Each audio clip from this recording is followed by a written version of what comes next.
স্বাগত। আজকে বাংলাদেশে আপনাদের সঙ্গে আছে আমি খালেদ মহিউদ্দিন। শপথ গ্রহণ করলেন নতুন মন্ত্রিসভার সদস্যরা। সুশাসন প্রতিষ্ঠায় কতটা সক্ষম হবে সরকার, শিক্ষা, আইন, প্রশাসন সহ নানা ক্ষেত্রে কি পরিবর্তন জরুরি, এসব নিয়ে আজকের আলোচনা। চ্যালেঞ্জের নাম সুশাসন। কথা বলতে স্টুডিওতে আছেন সাবেক মহাপরিদর্শক বাংলাদেশ পুলিশ মোহাম্মদ নুরুল হুদা এবং সমকালীন ভারপ্রাপ্ত সম্পাদক মুস্তাফিজ শফি।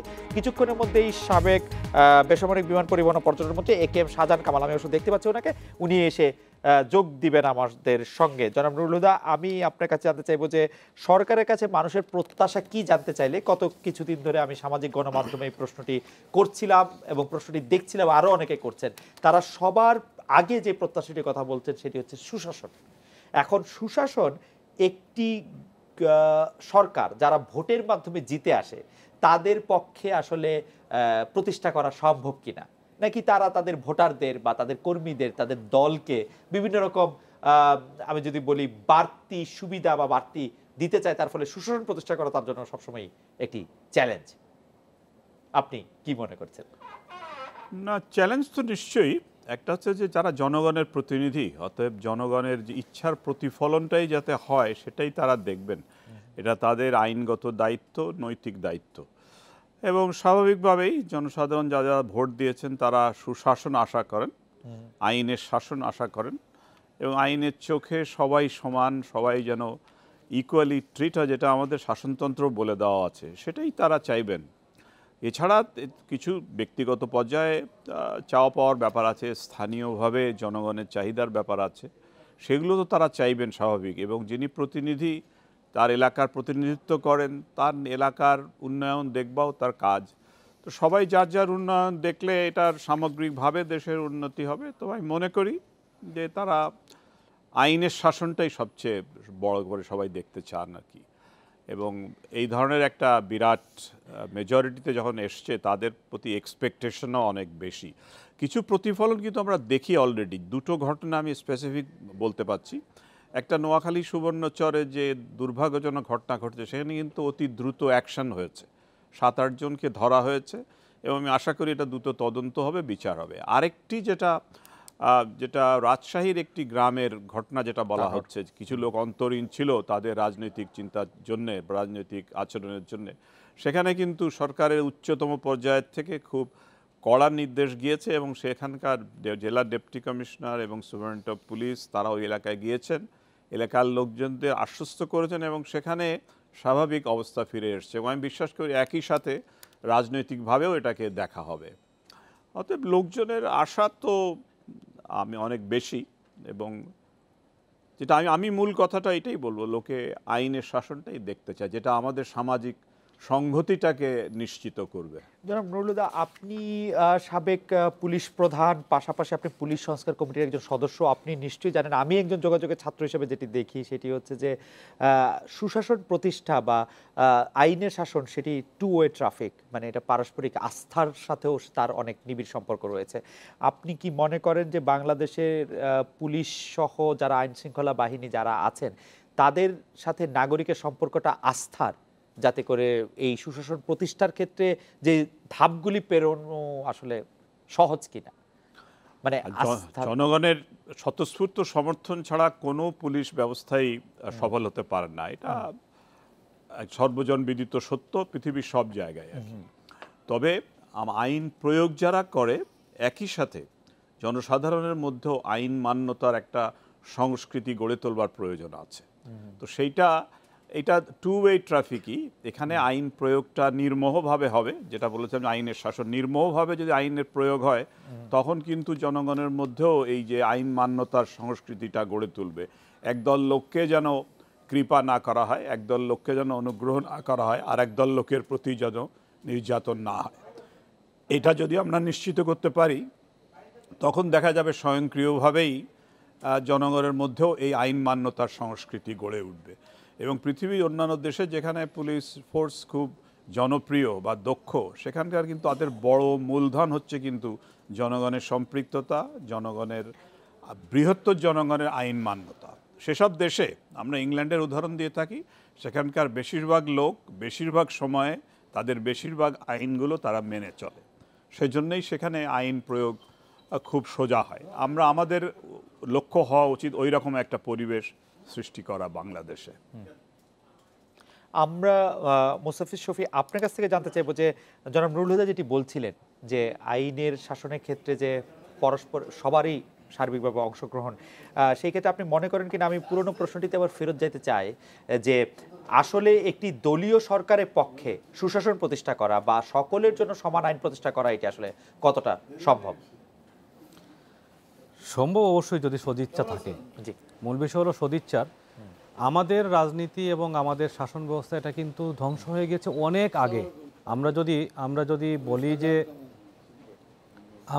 আমরা যদি সেই একেবারে 71 সালে আমরা যে আমরা যদি আমাদের একেবারে 71-এর যে আমরা যে মুক্তিযুদ্ধ যে চেতনার মাধ্যমে করেছিলাম, এবং যদি আপনি ধরেন আরও আগে যে আমরা যখন 69-এর গণ অভ্যুত্থান, এবার 50 বছর হবে, সেখান থেকে যদি আমরা ধরি আমাদের চেতনাটা কী ছিল, মানুষ কী চেয়েছিল।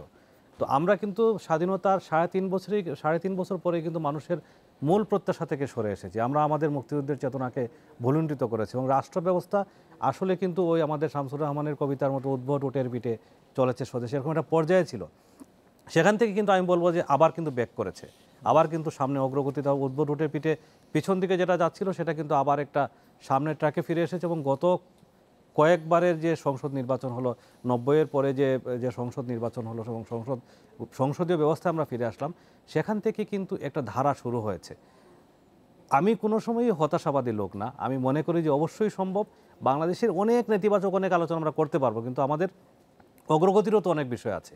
এবারকার যে বিজয়, এই বিজয়ের পরে এই সরকারের সবচেয়ে বড় দায়িত্ব তো আমি মনে করি যে এটা যে আসলে সুশাসন নিশ্চিত করা এবং জনগণের যে জনপ্রত্যাশা আছে সেটা নিশ্চিত করা। নুরুল হুদা সাহেব যেটা বলেছেন যে আসলে এই নিরাপত্তার বিষয়টি তো একটি পাবলিক পারসেপশন, পাবলিক যখন ফিল করে যে না আমি মানে উল্টো পথে বা কোনো একটা মানে কোনাকাঞ্চি গিয়ে দিয়ে আমি কোনো কিছু পাবো না, তখন কিন্তু সে আইনের ধারায়, শৃঙ্খলার ধারায় কিন্তু ফিরে আসে। সেই ফিরে আসাটা শুরু করতে হবে, এবং আজকে যে সরকার গঠিত হলো তাদের দায় এখানে বেশি, এবং আমি আশাবাদী যে তাদের মধ্য থেকে অবশ্যই শুরু হবে। জনাব মোস্তাফিজ শফি, আপনি দেখেছেন যে মানে আমরা একটা স্বাগত জানাই সাবেক বেসামরিক বিমান পরিবহন অবশ্যই জি পর্যটন মন্ত্রী জনাব AKM শাহজাহান কামাল আমাদের সাথে এসে পড়ছেন। স্বাগত আমাদের অনুষ্ঠানে। আপনাকে অসংখ্য ধন্যবাদ। জি, আমরা সুশাসন নিয়ে কথা বলছি, আপনি বলছিলেন।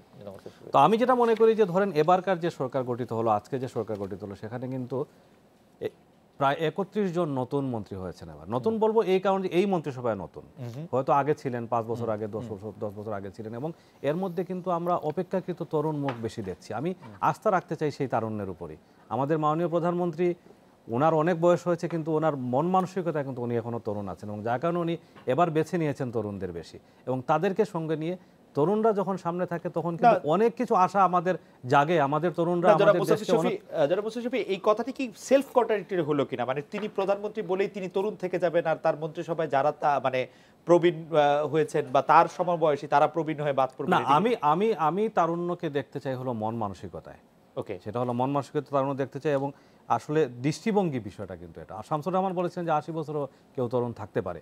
আরেকটা বিষয় যে আপনি যেটা বলতে চাচ্ছেন সেই জায়গায় আসি, যে আমাদের অনেক সিনিয়র নেতা আবার বাদ পড়েছেন। বাদ পড়া মানে কিন্তু আগেও কিন্তু অনেকে বাদ পড়েছেন, আগের যখন 2008-এও হলো, আবার কিন্তু ফিরে এসেছেন।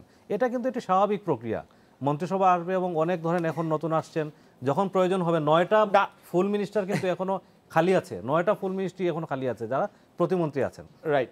সেখানে তো এই সম্ভাবনাটা আমরা দেখি, এবং যদি প্রয়োজন হয় আবার আমি মন্ত্রিসভা নিয়ে আসলে মোটেই মানে আজকের আলোচনার বিষয় নয়। আমি জনাব AKM শাহজাহান কামাল আপনার কাছে একটু জানতে চাইবো যে আপনি কি মনে করেন যে যখন কোনো দল মানে সংখ্যাগরিষ্ঠতার জোরে বা ভোটের জোরে ক্ষমতায় আসে, তার পক্ষে সুশাসন নিশ্চিত করা সম্ভব?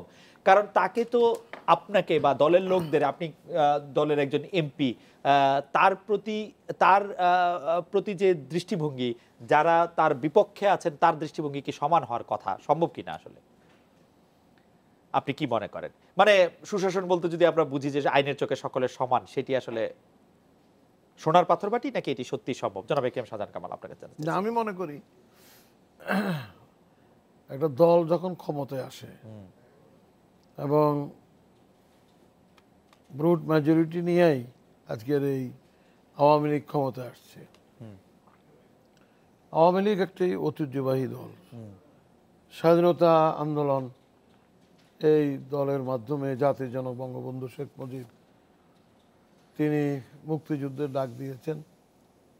রাজনৈতিকভাবে এই দলের অনেক ইতিহাস আছে, ত্যাগ তিতিক্ষা, দেশকে গড়ার জন্য, এই জাতির কি গড়ার জন্য, বাংলার অর্থনৈতিক মুক্তির জন্য জাতির জনক বঙ্গবন্ধু কন্যা শেখ হাসিনা ক্ষমতা আসার পরে আজকে সারা পৃথিবীতে বাংলাদেশের নাম আজকে প্রস্ফুটিত হয়েছে রাইট। যে উন্নত রাষ্ট্র হিসাবে। আমি মনে করি এখন যে সরকার, আজকে জনগণের ভোটে যে সরকার আসছে, এই দলের পক্ষেই সম্ভব হবে দেশের মানুষকে অর্থনৈতিক, রাজনৈতিকভাবে এবং মুক্তি দেওয়ার জন্য, দেশের সাধারণ মানুষের সেবা করার জন্য এই দলের যথেষ্ট যোগ্যতা, অভিজ্ঞতা আছে আমি মনে করি। না, আপনি কি মনে করেন কিনা সুশাসন নিশ্চিত করা সম্ভব? ইনশাল্লাহ, আমি মনে করি। সুশাসন নিয়ে বারবার প্রশ্ন উঠছে, বলা হচ্ছে যে বিচার বহির্ভূত হত্যা, গুম, মানুষের জীবনের নিরাপত্তা, মানুষের আইনের চোখে সমান সুযোগ পাওয়ার যে কথা, সেটি নিয়েই সবচেয়ে বেশি কথা হয়েছে গত 5 বছরে। এখনকার প্রত্যাশা তাই। আমি মনে করি জনগণের যে প্রত্যাশার কথা আপনি বলছেন, জি, আমি একজন সংসদ সদস্য হিসাবে, সাবেক মন্ত্রী হিসাবে আমি তো আমার দায়িত্ব পালন করেছি। রাইট, আমি একটা কনস্টিটিউয়েন্সি রিপ্রেজেন্ট রাইট। করছি। তা আমি মনে করি যে আমার এলাকা তো আমি সুশাসন করতে পেরেছি, এবং সাধারণতভাবে অতীতেও আমার দেশে মানে সুশাসন আমরা প্রতিষ্ঠা করেছি। এবারও এই সরকার আমরা সুশাসন প্রতিষ্ঠা, ন্যায় ও সুযোগের সমতা, সকলের জন্য সমান অধিকার আমরা জনগণকে দিতে পারবো। জনাব মোহাম্মদ নুরুল হুদা, আমরা সুশাসন প্রতিষ্ঠাকে চ্যালেঞ্জ কতটা সেটা আমরা এর আগে আপনার কাছে জানতে চাইছিলাম। আমরা আপনার কাছে জানতে চাই যে সুশাসন প্রতিষ্ঠায় সরকারের বা রাষ্ট্রের 3টি বিভাগ রয়েছে, নির্বাহী বিভাগ, বিচার বিভাগ এবং সংসদ। এই 3টি বিভাগের পারস্পরিক সম্পর্ক কেমন হওয়া উচিত বলে আপনি মনে করেন সুশাসন প্রতিষ্ঠা করতে হলে? কারণ আমরা দেখেছি যে সরকার পরিচালনা করতে গেলে আসলে এক পক্ষ আরেক পক্ষ পরস্পর অনেক সময় মুখোমুখি দাঁড়ায়। সেটি সুশাসনের জন্য ভালো, যে চেক এন্ড ব্যালেন্স থাকা, নাকি সমন্বয় করে কাজ করা ভালো? দুটোই দরকার আছে, চেক অ্যান্ড ব্যালেন্স এবং সমন্বয়।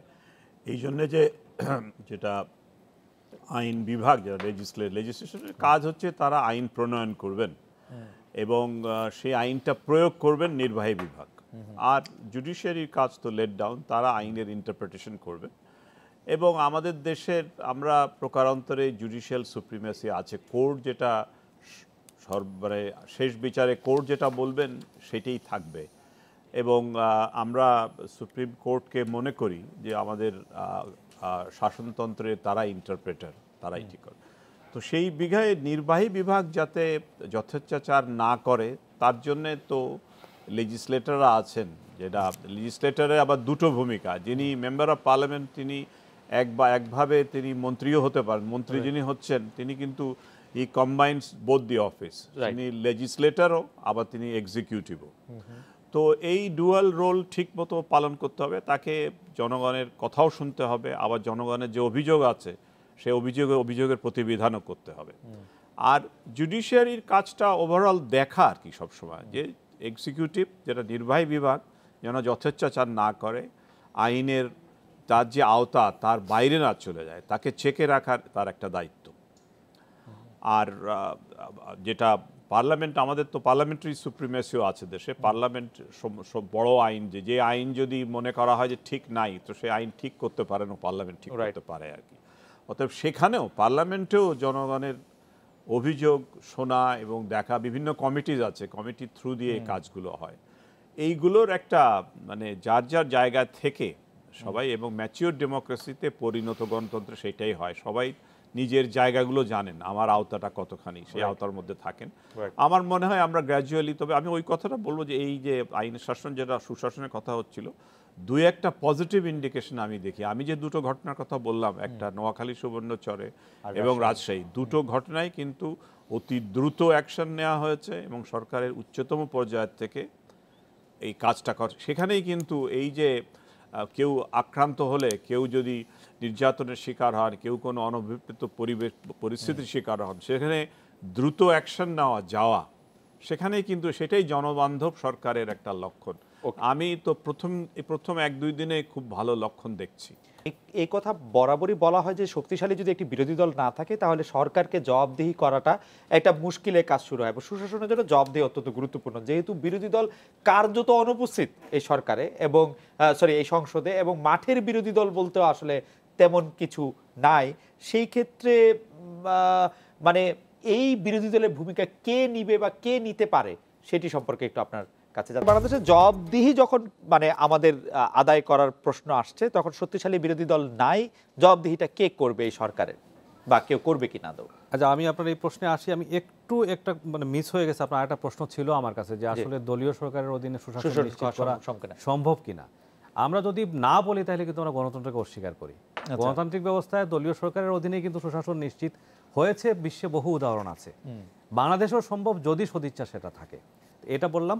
এটা যে আপনি যেটা বলেছেন যে শক্তিশালী বিরোধী দলের তো আসলে গণতন্ত্রের বড় বিষয়, কিন্তু শক্তিশালী বিরোধী দল থাকার বিষয়টি এখন সবকিছু তো আপনি গ্রামার দিয়ে হবে না। আমি সবচেয়ে খুশি হতাম যে এবার যে সংসদটি গঠিত হতো সেখানে যদি 70 থেকে 80 জন বা 90 জন বিরোধী দলের সদস্য থাকতো, তাইলে একটা চেক অ্যান্ড ব্যালেন্সের একটা বিষয় থাকতো। সেটা তো এখন নাই। এখন কি হবে? এখনকার সরকারে যারা আছেন তারা বাংলাদেশের ইতিহাসে সবচেয়ে বেশি সংসদ সদস্য তাদের। তো সেই অবস্থায় তাদের দায়ী কিন্তু সবচেয়ে বেশি। বিরোধী দল যে কয়জন আছে তাদের মতামতকে যদি গুরুত্ব দেওয়া হয়, জাতীয় পার্টি আছে বা আমরা শুনতে পাচ্ছি যে যারা সরকারের শরিক আছেন যে দলগুলো, তারাও বোধহয় মন্ত্রিসভায় না যোগ দিয়ে বিরোধী দলের মধ্যে ভূমিকা পালন করতে পারেন। তো ভূমিকা পালন করলে শুধু হবে না, কিন্তু সেটা তাদের মতামতটাকে নিতে হবে সরকারকে। সেটা যদি করা হয়, সেই গুরুত্বটা যদি সরকারি দল দেয়, তাদের উপরে কিন্তু এখন দায়। এবং সবশেষে আপনি দেখেন, এখন আপনি নিরঙ্কুশ বিজয় পেয়েছেন, কিন্তু 5 বছর পরে তো নাও পেতে পারেন। জনগণের কাছে আপনার দায়টা আছে, ভোটারের কাছে আপনার দায়টা আছে। সেটা নিশ্চিত করতে হলে আসলে নিজেরা এখন অনেক বেশি তাদের নিজেদের উপরে দায় অনেক বেশি পড়তেছে। মানুষ তাদেরকে দায় দিয়েছে, সেই দায়িত্বটা তারা পালন করবেন। এবং যদি পালন করতে পারেন তাইলে সংসদ হয়তো কার্যকর হবে, আর না হলে কিন্তু আসলে সমস্যা আছে গণতন্ত্রের এই জায়গায়। জনাব কে শাহজাহান কামাল, আপনি কি মনে করছেন যে আসলে জবাবদিহি, আপনি বিরতির সময় বলছিলেন যে সকল কাজেই সমালোচনা করা ভালো, আপনি সমালোচনা ওয়েলকাম করেন এবং সমালোচনার মাধ্যমে মানুষ শুদ্ধ হতে পারে, কিন্তু সেই সমালোচনাটা কার কাছ থেকে আসা উচিত বা কে এই জবাবদিহিটা নিশ্চিত করবে সরকার? এই সমালোচনাটা যে শুধু যে যারা অপোজিশনের মেম্বার শুধু তাদের লাভ আছে, দেশের অনেক জ্ঞানী গুণী ব্যক্তি আছে সংসদের বাইরে, বহু জ্ঞানী পড়ালেখা জানার লোক আছে, যদিও তারা সংসদ সদস্য নয়, তারাও সরকারের সমালোচনা করতে পারে এবং তাদের মাধ্যমে, পত্রপত্রিকার মাধ্যমে, বিভিন্ন টকশোর মাধ্যমে, আলোচনার মাধ্যমে, শুধু মেম্বার না, পার্লামেন্ট মেম্বারে যে শুধু সমালোচনা করবে পার্লামেন্টে তা না, বাইরে করতে পারে। তবে আমি মনে করি যে এটা জাতীয় পার্টি যে সিদ্ধান্ত নিয়েছে, তারা সরকারের মন্ত্রিসভা আসবে না, বা আপনার যে আজকে বিএনপি বা ওদের যে দল থেকে ডক্টর কামাল সাহেবের ঐক্যফ্রন্ট থেকে যে মেম্বাররা হয়েছে, এদেরকেও আমি আহ্বান করব সংসদে আসার জন্য। এবং সংসদে আসলেই 7 জন তো 70 জনেরও মোকাবিলা করতে পারে, 70 জনের কথা বলতে পারে, 7 জনে হাজার রকমের প্রশ্ন করতে পারে, তারা সংসদের ভিতরে করবে, ওয়াকআউট করবে, বাইরে করবে। দেখেছি যে যদি সরকারের সমালোচনা করা হয় বা সরকারের শুধু আমি বলবো না, আইন যেটা সরকার করবে, সেইটা সরকার যদি ভালো আইন করে, সরকারের কোনো কাজের যদি সমালোচনা করা হয়, সেই সমালোচনাটাকে আসলে খুব স্বাভাবিকভাবে ভালোভাবে নেওয়া হয় না, স্পোর্টিংলি নেওয়া হয় না। আমরা বিদ্রুপ, শ্লেষ থেকে শুরু করে আক্রমণ, আরো অনেক কিছু এটা দেখি। সুতরাং কে এটা দেয়ার করবে? যে আপনি বলছিলেন সংসদ সদস্য নন, তিনি সমালোচনা করতে পারবেন, তো কে করতে চাইবেন আসলে? মনে হয় না যে এটা কে করবেন আসলে সমালোচনা? এটাতে তারা একটু ফিল করবেন কিনা, ইন্টিমিডেট ফিল করবেন কিনা যে সমালোচনা না করি, কারণ সমালোচনা করলে আমাকে সমালোচনার বাইরেও আমাকে প্রতি আক্রমণের জায়গায় চলে যেতে হতে পারে। কেন প্রতি আক্রমণ হবে? কেন হবে সেটা তো আমি বলতে পারবো না, আমি অতীত থেকে বলতে পারি যে হয়েছে এরকম। না, অতীতে হয়েছে, কিন্তু আমি মনে করি এখন হবে না। আমাদেরও তাই। আমি আবারও বলি যে আমি ব্যক্তি, আমার তো ধরেন আমি জাতির জনক বঙ্গবন্ধুর পার্লামেন্টও ছিলাম। আমি আগেই বলেছি যে তিনি বলতেন, অপোজিশনকে তিনি বলতেন যে তখন আতাউর রহমান সাহেব ছিল leader of the opposition, JSD উনি নিজেই বলতো যে তোমরা সরকারের সমালোচনা করো। রাইট। আমার শিক্ষা আমরা ওনার কাছ থেকে পাইছি।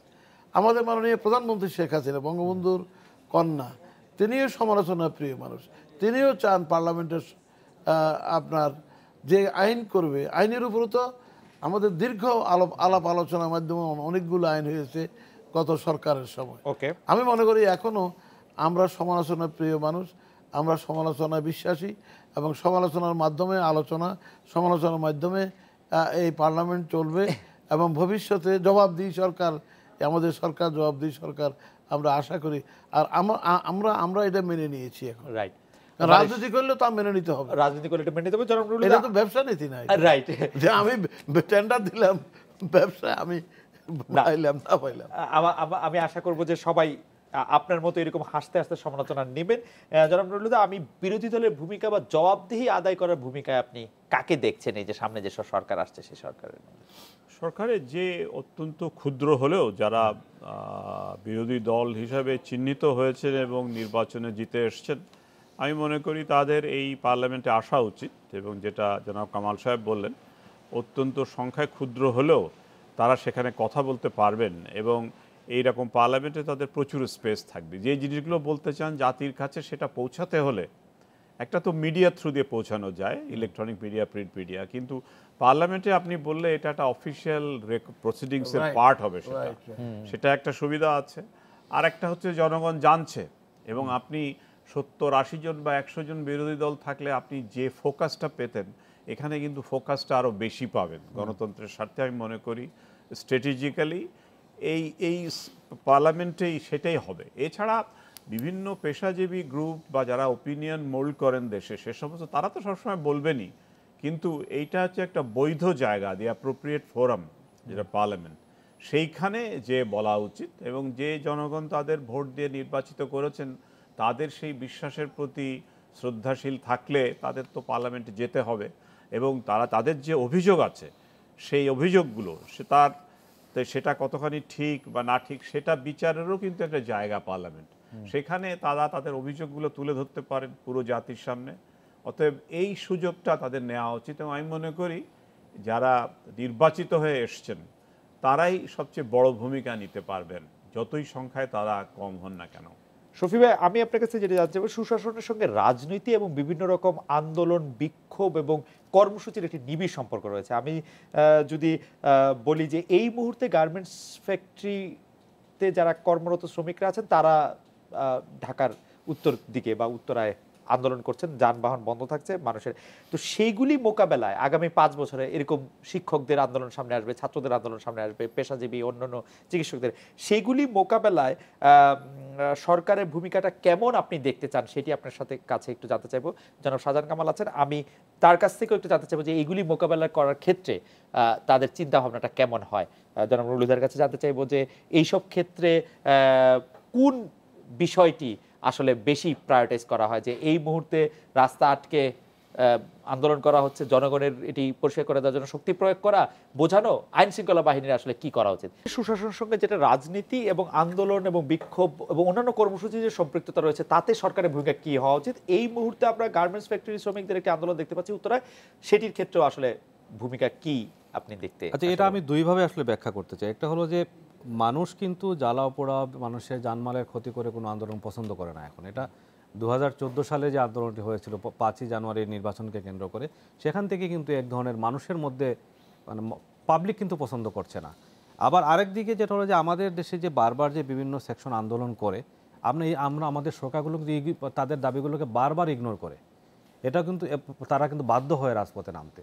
দুইটা বিষয় আছে। একটা হচ্ছে যে যখনই কোনো একটি সেকশন আন্দোলনের কথা বলবে বা তাদের দাবি দেওয়া নিয়ে আসবে, তখন উচিত হলো সরকারের বা যারা সংশ্লিষ্ট কর্তৃপক্ষ, তারা এটাকে ইগনোর না করে সত্যিকার অর্থে তাদের সমস্যাগুলোকে একটু দেখার, বোঝার এবং যেটা সম্ভব সেটাকে বাস্তবায়ন করে ফেলার, সেই প্রতিশ্রুতিটাকে দিয়ে ফেলার। এটা না হলে কিন্তু ওরাও বাধ্য হয়।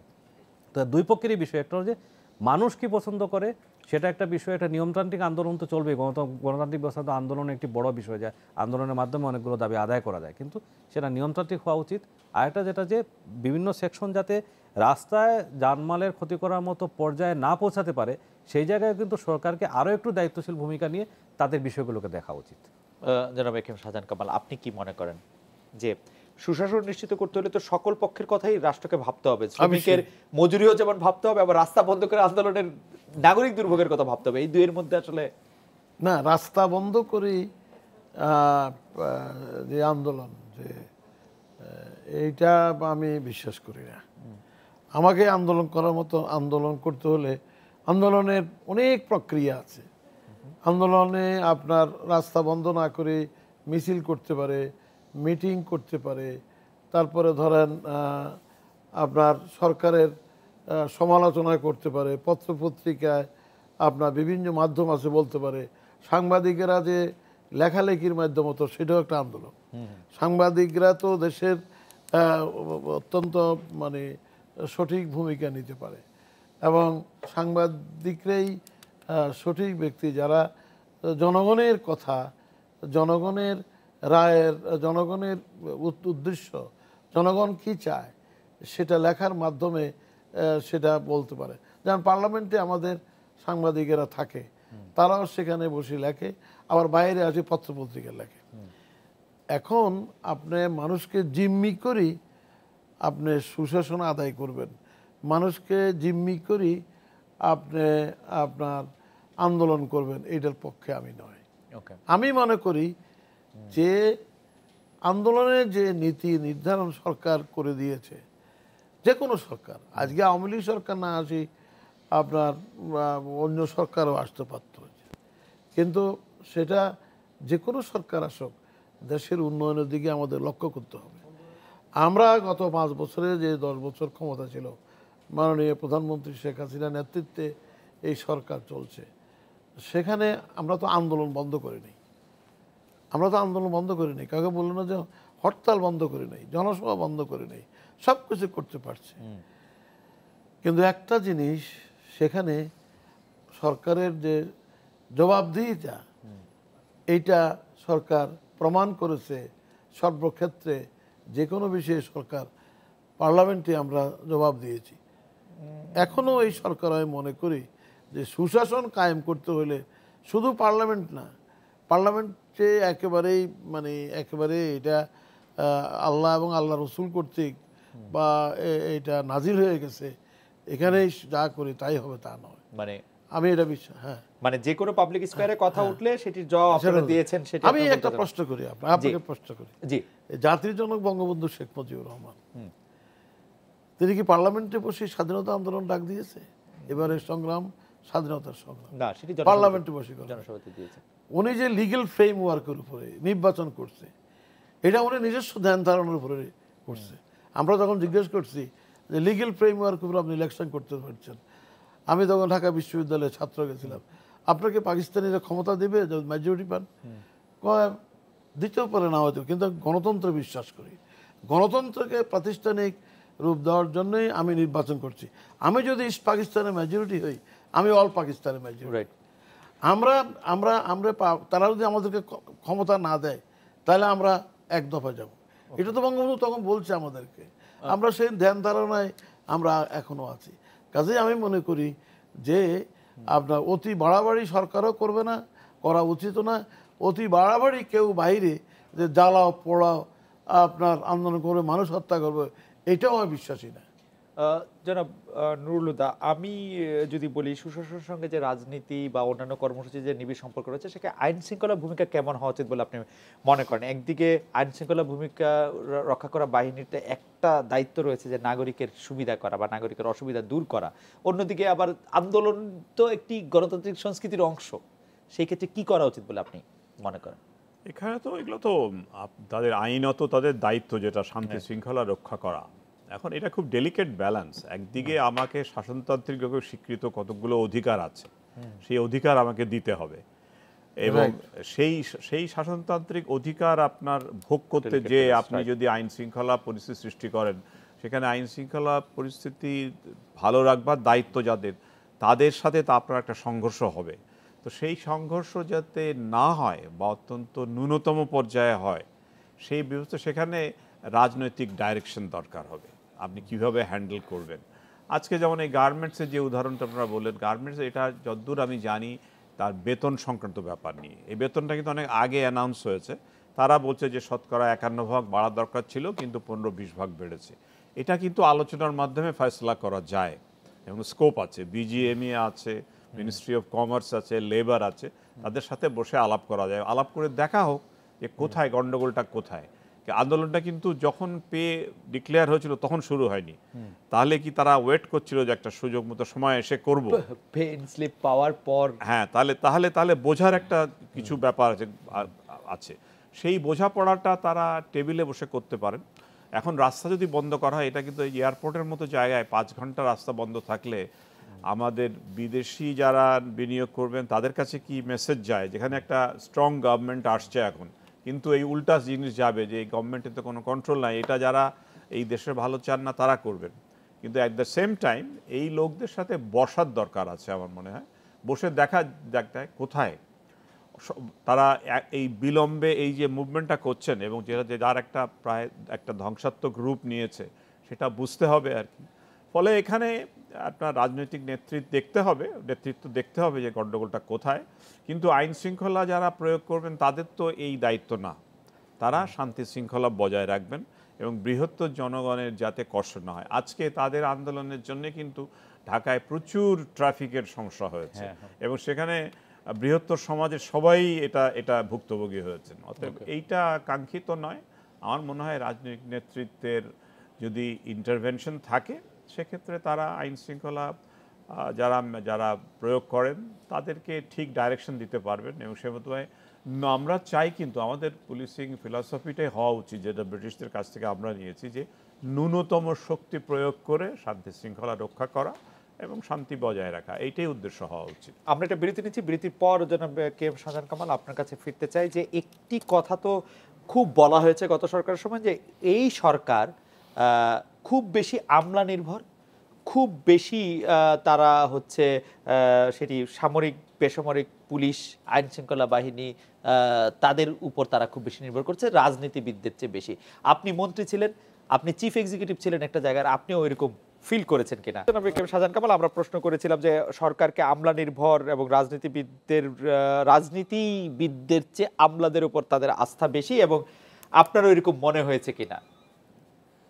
না, আমি তো ধরেন আমি 1 বছর ছিলাম জি, বিমান পর্যটন সিভিল এভিয়েশন ছিলাম। আমি মন্ত্রী হিসেবে আমি আমলা নির্ভর ছিলাম না, আমার কথা আমি বলি। তারপরে আমার প্রধানমন্ত্রী তো কোনোদিনই তিনি আমলা নির্ভর ছিলেন না এবং আমলা দ্বারা পরিচালিত হোক সরকার এটা কোনোদিন চান নাই। উনি বঙ্গবন্ধুর মেয়ে, উনি খুব কঠিন সিদ্ধান্ত নেওয়ার লোক, কারণ অত্যন্ত সাহসী মহিলা ছিল বঙ্গবন্ধুর মতো। সেটা তো দেখাইছেন উনি, পদ্মা সেতু নিয়েই দেখাচ্ছেন সে কীভাবে করছে এটা। তো আমি দেখেন, আমলা পার্লামেন্টে আইন যেটা হয় পার্লামেন্টে হয়, এই আইনটা তো এটার এক্সিকিউশন বলেন, এই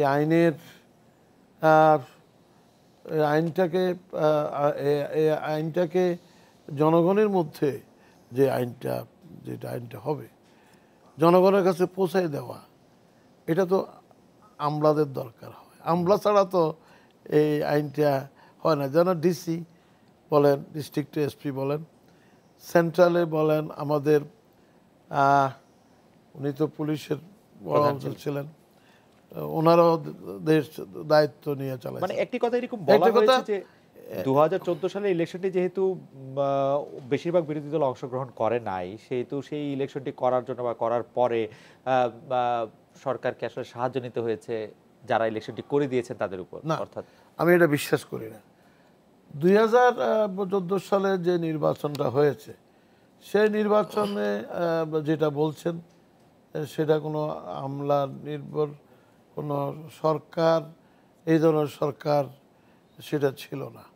সেটা আমি বিশ্বাস করি না, কারণ আমি তো সেই পার্লামেন্টে ছিলাম এবং আমি কোনোদিনও দেখি নেই যে আমি বিমান মন্ত্রী হিসাবে আমি দেখেন প্রথমেই বলছি যে, এবং সিভিল এভিয়েশন এবং আমাদের অন্যান্য যে সমস্ত দায়িত্ব আমার ছিল, তো আমি কোনোদিনও এটা ছিলাম না। আমি সবসময় দায়িত্ব ভিজিট করতাম, বলতাম যে এই কাজ আপনারা করেন। ওকে, মানে আপনাকে সেই নির্ভরশীলতার মধ্যে না, আমি ওই নির্ভরশীল ছিলাম শফিক না। ভাই, আপনার কাছে একটু জানতে চাইবো যে দুর্নীতি একটি বড় চ্যালেঞ্জ এই সরকারের জন্য।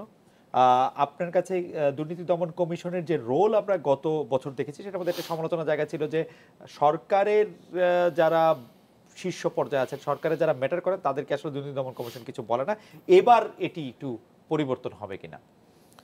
এবারকার আপনি যদি আওয়ামী লীগের রাজনৈতিক ইশতেহার দেখেন, সেখানে কিন্তু ঘোষণা করা হয়েছে যে দুর্নীতি প্রতিরোধতা, দুর্নীতি ব্যাপার বিষয়টি তারা জিরো টলারেন্সে দেখবেন।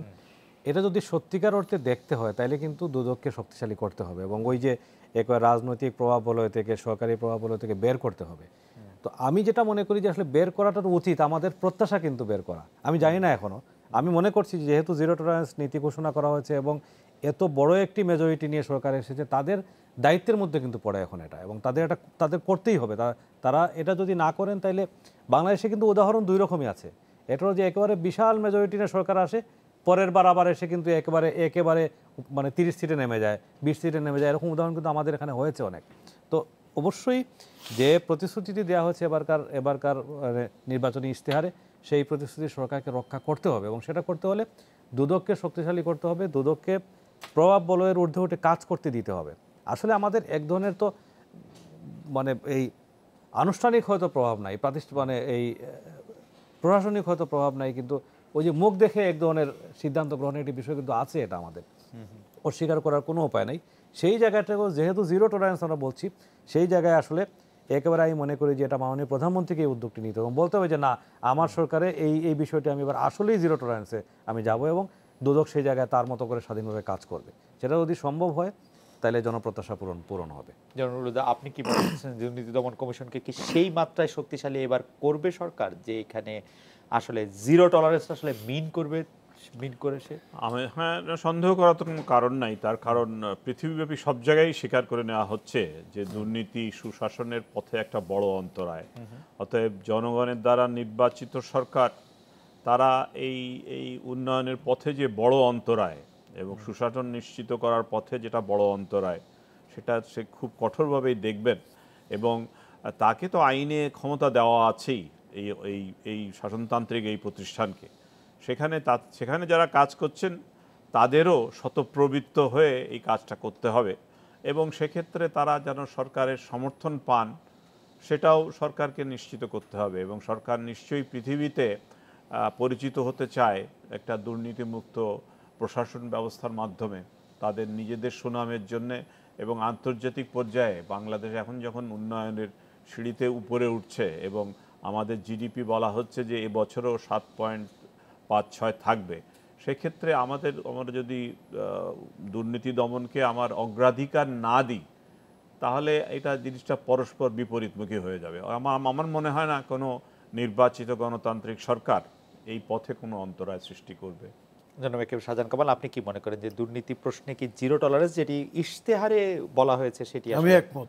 এক কথায় বলতে আমি যে জিরো টলারেন্স যেটা আমাদের ইশতেহারে বলা হয়েছে, মাননীয় প্রধানমন্ত্রী যেটা বলছে, এটা এই সুশাসন যেটা আমার ভাই যেটা বলছে, অভিজ্ঞ লোক উনি, আপনার আমিও এটার সাথে একমত, কথার সাথে একমত। আমি বিশ্বাস করি আপনার দুর্নীতির ব্যাপারে জিরো টলারেন্স আমরা 2008 সালে আওয়ামী লীগের ইশতেহারে একটি ইন্টারেস্টিং জিনিস অন্তর্ভুক্ত ছিল, সেটি ছিল হচ্ছে যে সকল মন্ত্রী বা সাংসদ, সেটি ইশতেহারের পরের ব্যাখ্যায় বেশ কয়েকবার বলা হয়েছে যে সকল মন্ত্রী সাংসদ জনগণের সামনে তাদের সম্পদের হিসাব দেবেন।